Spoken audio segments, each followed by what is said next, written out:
DeepSeek fait plonger Nvidia. Qu'est-ce que c'est DeepSeek et surtout quel est l'impact sur le secteur des semi-conducteurs US? Les réponses dans notre émission spéciale 100% marché, comme d'habitude avec Laurent Albi, le responsable de Next Momentum à mes côtés. Bonjour Laurent. Bonjour Falco, bonjour à tous. N'oubliez pas de vous abonner à notre chaîne YouTube et surtout activer la petite cloche grise à côté de laquelle est écrit tout. On démarre tout de suite notre émission.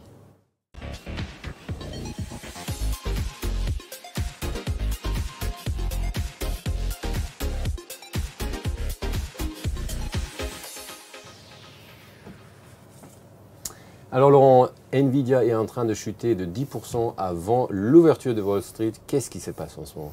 Effectivement, une ouverture à Wall Street dans quelques minutes qui va être mouvementée avec le secteur des semi-conducteurs à la peine, beaucoup de volatilité et en première ligne Nvidia qui, comme tu viens de le dire, est en train de perdre 10%. Alors, en fonction des minutes à laquelle on regarde la cotation en pré-market, ça change. Mais grosso modo, on voit un énorme gap baissier qui se profile à l'horizon pour l'ouverture de 15h30. Alors 10% d'une capitalisation boursière d'environ 3300 milliards, wow. Ça fait 330 milliards qui s'évaporent comme ça en quelques minutes. On va voir surtout la clôture ce soir. Il y a beaucoup de bruit autour de DeepSeek, beaucoup d'interrogations, beaucoup de buzz. Donc cette première journée de la semaine va être extrêmement importante pour voir si ce ne sont que des rumeurs, des fausses rumeurs, ou si cette IA chinoise est en mesure de délivrer ce qu'elle dit qu'elle peut délivrer, et auquel cas Nvidia a du souci à se faire. Merci Laurent, mais qu'est-ce que c'est DeepSeek en fait? Donne-nous plus de détails. Alors qu'est-ce que c'est DeepSeek? Eh bien c'est une petite baleine bleue, comme tu le vois à l'écran, absolument. C'est DeepSeek into the unknown, ça veut dire plongée profonde dans l'inconnu, et c'est le nom d'une société chinoise qui a donc lancé cette application d'intelligence artificielle générative qui a des particularités tout à fait étonnantes. Mais pourquoi un choc si grand en fait, si pareil? Est-ce que tu peux nous donner plus de détails, Laurent? Alors, c'est vrai qu'il n'y a pas que ChatGPT, il y a d'autres moteurs d'intelligence artificielle, mais DeepSeek se démarque. Et toute la question, ça va être de savoir si ce qui est annoncé, ce que nous connaissons de cette IA aujourd'hui, va dans le temps se vérifier. Alors qu'est-ce que c'est DeepSeek en quelques mots? D'abord, c'est une société qui a été fondée en 2023, c'est une société chinoise qui a pour ambition de rivaliser avec les plus grandes sociétés américaines qui se consacrent à l'intelligence artificielle. Et vous savez évidemment à quelle société je fais référence, Apple, Amazon. Et donc on a une petite entreprise chinoise qui arrive dans le paysage et qui bouscule les choses. Alors pourquoi elle bouscule les choses? D'abord parce que quand on va sur l'App Store, c'est la première application d'intelligence artificielle générative qui détrône ChatGPT et qui est première dans le classement. Donc ça c'est déjà un gage d'intérêt de la part des internautes. Ensuite, elle a été financée à hauteur de 5,6 millions de dollars, à comparer avec ChatGPT, OpenAI, qui a financé pour ChatGPT 4 un budget de 100 millions de dollars. Donc DeepSeek, le modèle R1, c'est celui dont tout le monde parle aujourd'hui, aurait coûté, j'utilise le conditionnel parce qu'on va voir si c'est vrai ou pas, 20 fois moins cher que GPT-4 de OpenAI. Ensuite, et ça c'est l'une des raisons pour lesquelles Nvidia chute de 10%, c'est parce que DeepSeek utilise des vieilles puces Nvidia. Ok. C'est très grave pour Nvidia. Parce que, pourquoi c'est grave, Laurent? Pourquoi c'est grave? Parce que tout le business model de Nvidia tourne autour de puces qui sont de plus en plus puissantes pour justement fonctionner à plein dans les moteurs d'intelligence artificielle.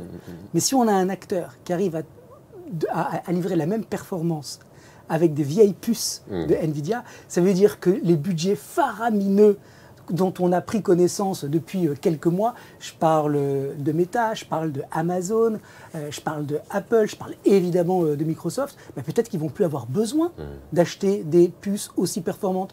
Donc ça veut dire que tout le business de Nvidia peut être revu, parce qu'il va y avoir effectivement une demande qui peut baisser si finalement on arrive à faire la même chose avec des outils beaucoup moins chers. Oh là là. Encore une fois, aujourd'hui, on est en plein dans le vif du sujet, donc il va falloir attendre de voir si tout ça se confirme, mais ce n'est pas une bonne nouvelle qu'un acteur puisse réaliser un moteur d'IA apparemment aussi puissant que ChatGPT et les autres qu'on connaît actuellement, avec du matériel et un écosystème qui date un petit peu. Ensuite, l'API de DeepSeek. Alors l'API, qu'est-ce que c'est? En fait, ça va être le petit module qui va permettre à tous les développeurs d'utiliser cette IA pour leurs besoins. Par exemple, tu veux commander, tu veux faire une réservation sur Internet avec un moteur d'IA à un restaurant, et ben, tu as des GPT qui peuvent le faire. Donc, tu as des applications métiers qui utilisent l'intelligence artificielle pour justement délivrer, adresser des besoins.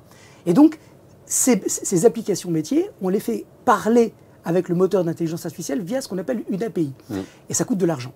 Eh bien, apparemment, avec DeepSeek, ça coûterait 30 fois moins cher que le faire avec les moteurs de OpenAI.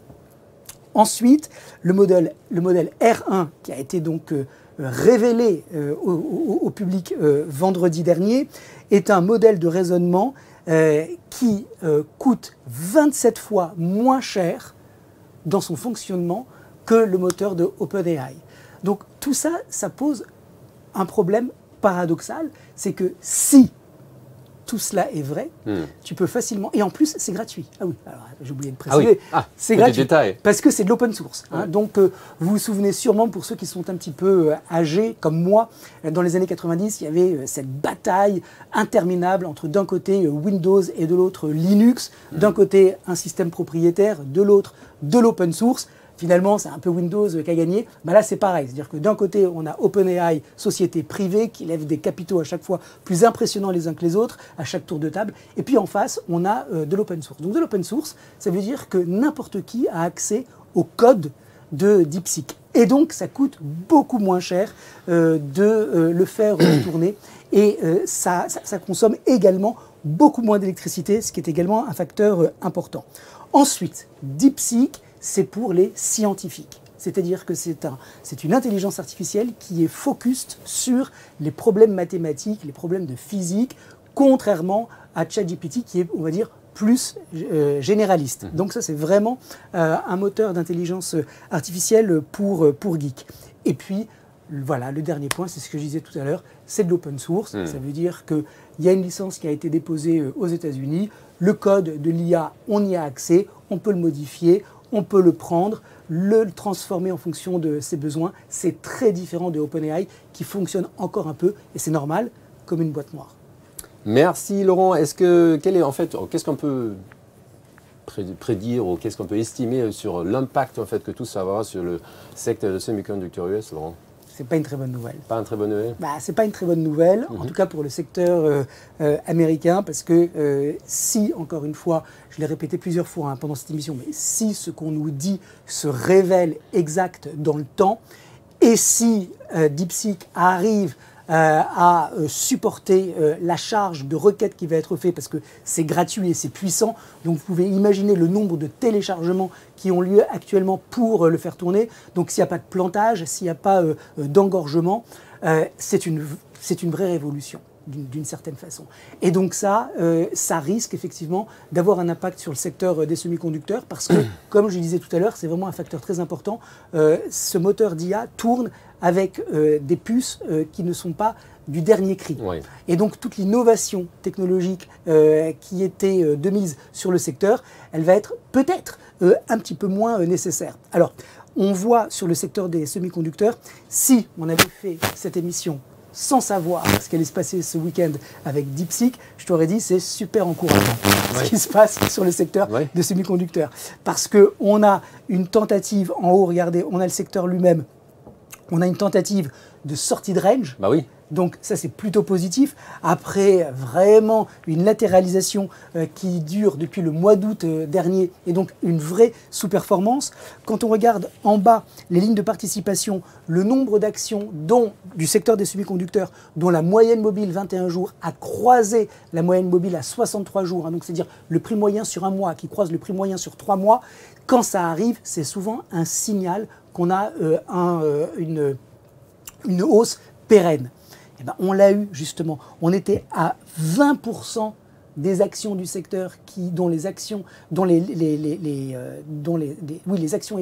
avaient des moyennes mobiles à 21 jours au-dessus des moyennes mobiles à 63 jours. C'était que de 20%. On était à 40 vendredi. Donc on voyait bien un redémarrage de cette participation, le croisement de la moyenne mobile. Donc ça sentait bon sur le secteur des semi-conducteurs. Mais ça, c'était avant vendredi, c'était avant la nouvelle de DeepSeek. Et là, il y a du changement. Donc changement, il était bon en forme en fait ce secteur, notamment aussi le SOX qui voulait sortir de son range, mais plutôt fini maintenant cette idée. Ouais, c'est plutôt terminé. En tout cas, ça tombe à l'eau. Ça tombe à l'eau, en tout cas pour aujourd'hui. Regardez, c'est vrai que le SOX était dans un range entre 4825 points et 5445 points. Il a tenté d'en sortir. Ça, c'était mercredi. On a cru qu'il allait y arriver. Jeudi, il y a eu une petite hésitation. Vendredi, il repartait à la baisse sous la résistance, donc ça sentait pas très bon. Et là, on voit que si les estimations que j'ai faites avant l'émission et avant l'ouverture de Wall Street aujourd'hui sont exactes, on devrait avoir un SOX qui va réouvrir aujourd'hui en plein milieu de son range. Donc ça y est, c'est sûr, la sortie par le haut, elle a échoué. On ne va pas avoir une reprise du SOX qui était vraiment en sous-performance. Donc cette sous-performance, elle risque de durer et avoir un SOX qui sous-performe avec un secteur de la tech qui n'est pas en forme, ça pose vraiment la question de savoir si la rotation sectorielle, c'est-à-dire si les autres secteurs vont être en mesure de prendre le relais de la hausse.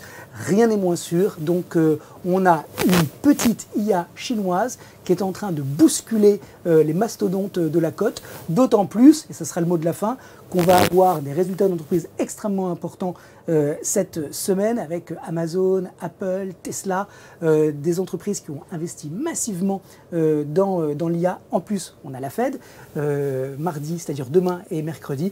Donc ça va vraiment être une semaine passionnante à suivre pour voir effectivement ce qui va se passer et du côté de la micro et de la macro. Ok, merci beaucoup Laurent pour cette belle émission sur DeepSeek qui fait plonger Nvidia. On verra la suite dans les prochaines heures et surtout la clôture des marchés américains ce soir. Ça va être très intéressant. Je suis déjà très curieux comment ça va se passer. On se retrouve aujourd'hui à 18 h pour l'émission 100% marché, donc restez avec nous et je dis à tout à l'heure. Merci beaucoup Laurent. À tout à l'heure Falco.